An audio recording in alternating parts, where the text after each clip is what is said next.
పంట నష్టం జరిగిందో అది జగిత్యాల జిల్లా బాగా ఎఫెక్ట్ అయింది. అందులో ప్రముఖంగా కొరుట్ల నియోజకవర్గం బాగా ఎఫెక్ట్ అయింది. మాకు మా మండల ప్రెసిడెంట్ ఫోన్ చేసి చెప్పంగానే మొన్న వర్షం ఆగానే ఫోన్ చేసి చెప్పిండు. తర్వాత కలెక్టరేట్ వాళ్ళందరితో మాట్లాడటం, వాళ్ళు చెప్పిన దాని ప్రకారం preliminary damages around 11,500 to 12,000 acres. అది సుమారు 12,000 పైచీలకు రైతులకు సంబంధించింది. కానీ మేము చేసుకున్న ఇన్ఫర్మేషన్ అన్ని మండలాల నుంచి, ప్రత్యేకంగా కొరుట్ల మండలం నుంచి, జగిత్యాల నియోజకవర్గం నుంచి, కొరుట్ల నియోజకవర్గం తెచ్చుకున్న దాంట్లో మాకు అర్థమవుతుంది 20,000 పైన ఎకరాలు డ్యామేజ్ అయినట్టు. అందులో మాక్సిమం మోర్ దెన్ 60% ఇబ్రాహీంపట్నం మండలం. సుమారు 54 గ్రామాలు ఎఫెక్ట్ అయినాయి ఈ జిల్లాలో. అందులో ఎక్కువ శాతము ఈ వరి, మామిడి, నువ్వులు ఉన్నాయి.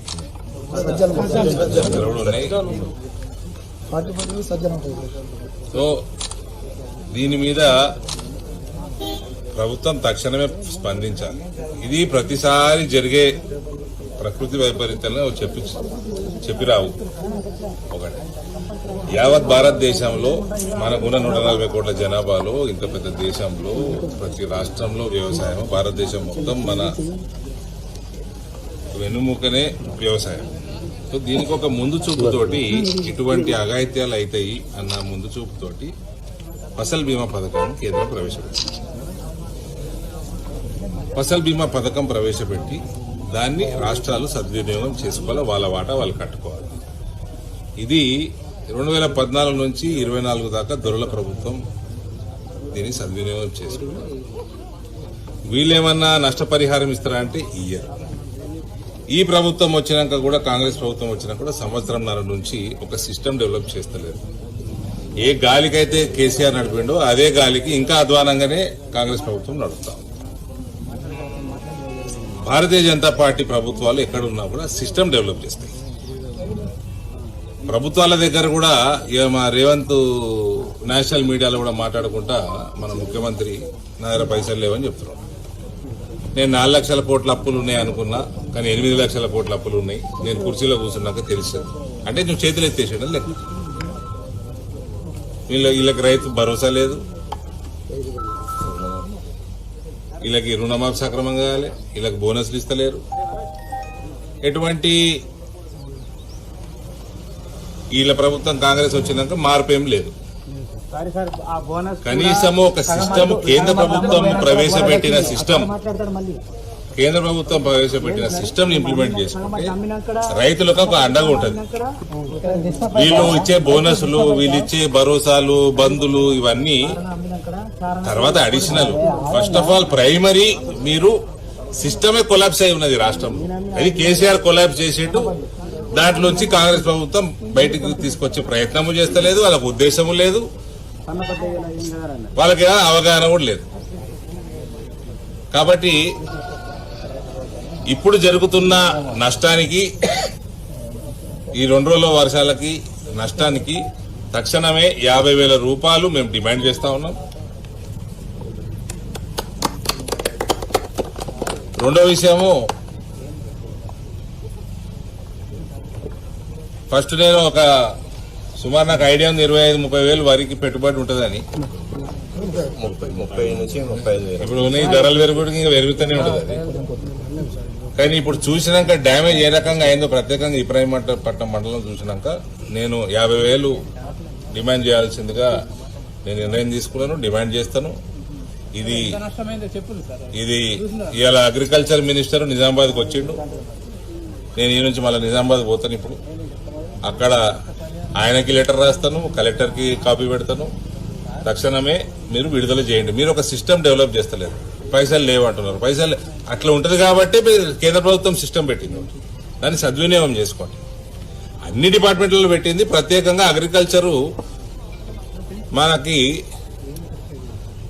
మోస్ట్ ఇంపార్టెంట్ మన దేశంలో, మన ప్రాంతంలో, మన రాష్ట్రంలో. కాబట్టి ఇవన్నీ కూడా ఒక సిస్టమ్ పరంగా నడిస్తే బెటరు. మీ ప్రభుత్వం ఫెయిల్ అయింది, పాత ప్రభుత్వం కంటే అధ్వానంగా తయారైంది. ఇవన్నిట్లో కూడా రైతు అనే వాడు విక్టిమ్ కాకూడదు. సో దయచేసి ఇప్పటికన్నా మీరు ఫసల్ బీమాని ఇమీడియట్ గా ఇంప్లిమెంట్ చేసుకోండి. కొత్త ఆర్థిక సంవత్సరం మొదలైంది, ఇంప్లిమెంట్ చేసుకోండి. ఇప్పుడు జరిగిన నష్టానికి 50,000 రూపాయలు ఎకరానికి ఇవ్వాల్సిందిగా మేము డిమాండ్ చేస్తాం. ప్రభుత్వంలో ఉన్నప్పుడు కూడా ఇలాంటి సంఘటన జరిగినప్పుడు కూడా ఇప్పుడు కూడా నష్టపరిహారం రాలేదు. ఇప్పుడు కాంగ్రెస్ పార్టీ కూడా మన ఫసల్ బీమా యోజన కూడా అమలు చేయడం. వీళ్ళిద్దరూ 2 ప్రభుత్వాలు దోసుకునుడికే సరిపోయినరు. వాళ్ళు దోసుకొని పోయినరు, వీళ్ళు దోసుకున్నట్లనే ఫోకస్ చేస్తున్నారు. అంటే గత 30 ఏళ్ల నుండి ఎప్పుడు జరిగినంత తీవ్రత ఈసారి జరిగింది. అంటే కేంద్రం నుండి ఏమన్నా సహకారాలు అందించే అవకాశం ఉందా బాధిత రైతులకు? కేంద్ర సహకారం కావాలన్నా కూడా రాష్ట్రం నుంచి పోవాలి. ఈ ప్రపోజల్ రాష్ట్రం నుంచి పోవాలి, ఉన్న సిస్టంలో పోవాలి. కేంద్రం ఒక సిస్టమ్ పెట్టింది, ఫసల్ బీమా అని పెట్టింది. నువ్వు బండి కొనుక్కున్నావు కదా బ్రదర్, నీకు బండ్లు లేవా? నీ బండ్లకు ఇన్సూరెన్స్ ఉందా? రైతుకు కూడా ఇన్సూరెన్స్ పథకం తీసుకొచ్చి పెట్టింది, తక్కువ ధరకు పెట్టింది. సద్వినియోగం చేసుకోరా సద్వినియోగం చేసుకోరా. అవగాహన కల్పించాలా రైతులకు? అవగాహన కల్పించాలా, సద్వినియోగం చేసుకోవాలా, ఇన్సూరెన్స్ కంపల్సరీ చేయాలా.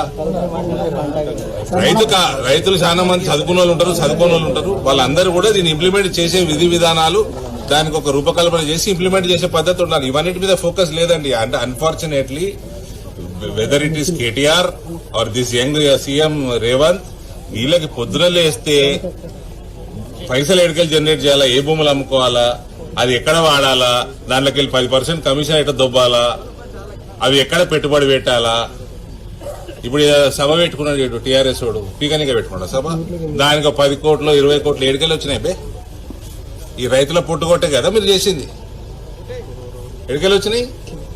మీకు సిస్టమ్ లేదు, ఒళ్ళు పొగురు. ఇప్పుడున్న ప్రభుత్వం కూడా గదే పని. దోసుక తినుడు, కరప్షన్, కమిషన్లు. అసలు రైతు మీద ఎవరికైనా ఉందా? ఎన్ఆర్ఐల మీద ఎవరికైనా చిత్తం ఉందా? సిస్టమ్ ఎట్లా స్ట్రెంగ్తన్ చేయాలా, ఎవరికైనా చిత్తం ఉందా? కేసీఆర్ ఓడగొట్టి తినే అన్నంలో మన్ను పోసుకున్నారని నిన్న కేటీఆర్. కేసీఆర్ నువ్వు ప్రజలు ఓడగొట్టి తినే అన్నంలో మన్ను పోసుకున్నారని నిన్న కేటీఆర్. ఆయన కేటీఆర్ తినే అన్నంలా, కేటీఆర్ కవిత తినే అన్నంలో మన్ను పోసుకున్నారు. దరిద్రం పట్టించిందే మీ కుటుంబం. ఈ రాష్ట్రానికి అతిపెద్ద దరిద్రం మీ కుటుంబం. మళ్ళీ ఏందో చూస్తా ఉన్న అది చూడబుద్ధి గాని మొఖాలు, ఆ పోస్టర్లు, అదో ప్రకృతి వైపరీత్యం మీ కల్వకుంట్ల కుటుంబం ఈ రాష్ట్రానికి. కాబట్టి సిస్టమ్ డెవలప్ చేయాలి బ్రదర్. నరేంద్ర మోదీ మోడల్ అంటే, గుజరాత్ మోడల్ అంటే స్ట్రాంగ్ సిస్టమ్ ఉంటది ఏదైనా, అన్ని డిపార్ట్మెంట్లు. దాని మీద చిత్తం పెట్టకుండా ఎంతసేపు దోసుక తినడు.